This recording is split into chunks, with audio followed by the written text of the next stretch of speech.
Hello viewers, this is Tamanna from Choice Legacy. কখনো কি ভেবে দেখেছেন মেকআপ করার সময় ফাউন্ডেশন এবং কনসিলার ইউজ করার পরেও আপনার ডার্ক সার্কেল, পিম্পল এত ভিজিবল কেন হয়?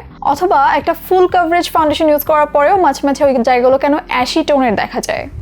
যদি এমনটাই মনে করে থাকেন তাহলে আজকের ভিডিওটি স্পেশালি আপনার জন্য। এখানে কথা বলবো কালার কারেক্টর বা কালার কারেক্টিং কনসিলার নিয়ে, যা মেকআপের আগে ব্যবহার করে আপনি আপনার ব্রন, ডার্ক সার্কেল, পিগমেন্টেশন বিভিন্ন জিনিস অনায়াসে হাইড করতে পারবেন। তাহলে চলুন দেরি না করে মূল ভিডিওতে চলে যাই।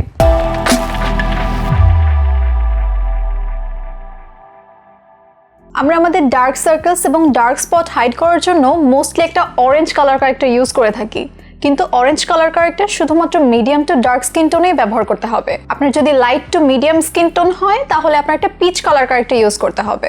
আপনার ডার্ক সার্কেলস এবং ডার্ক স্পটসের উপরে পিচ কালার কারেক্টর হালকা করে দিয়ে নিতে হবে।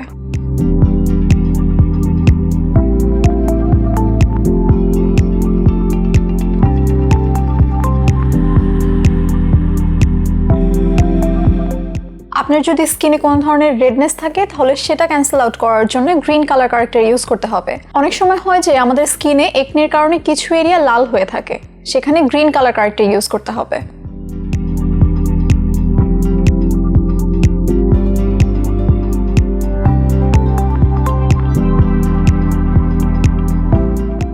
কিন্তু আপনি যদি লাইট টু মিডিয়াম স্কিন টোনের হয়ে থাকেন এবং অলরেডি একটি অরেঞ্জ কালার কারেক্টর কিনে ফেলেন, তখন কি করবেন? তখন আপনার অরেঞ্জ কালার কারেক্টর আপনি আপনার স্কিন টোনের যে কনসিলারটা ইউজ করেন সেটার সাথে মিক্স করে লাগাবেন।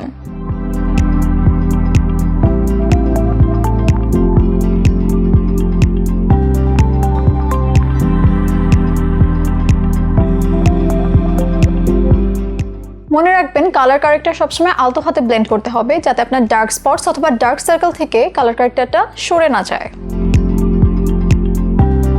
এবার আমি একটি ফুল কভারেজ ফাউন্ডেশন অ্যাপ্লাই করে নিব।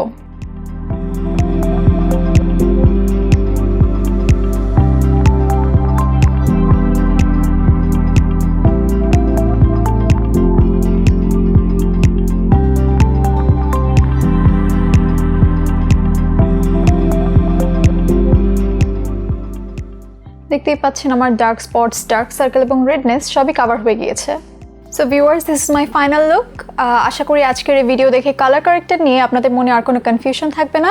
ভিডিওটি কেমন লাগলো ও ভিডিও সম্পর্কিত কোনো মতামত থাকলে কমেন্ট বক্সে জানাতে ভুলবেন না। আমি আবারও আসছি নতুন কোনো ভিডিওতে নতুন কোনো টপিক নিয়ে। Till then, take care and bye by.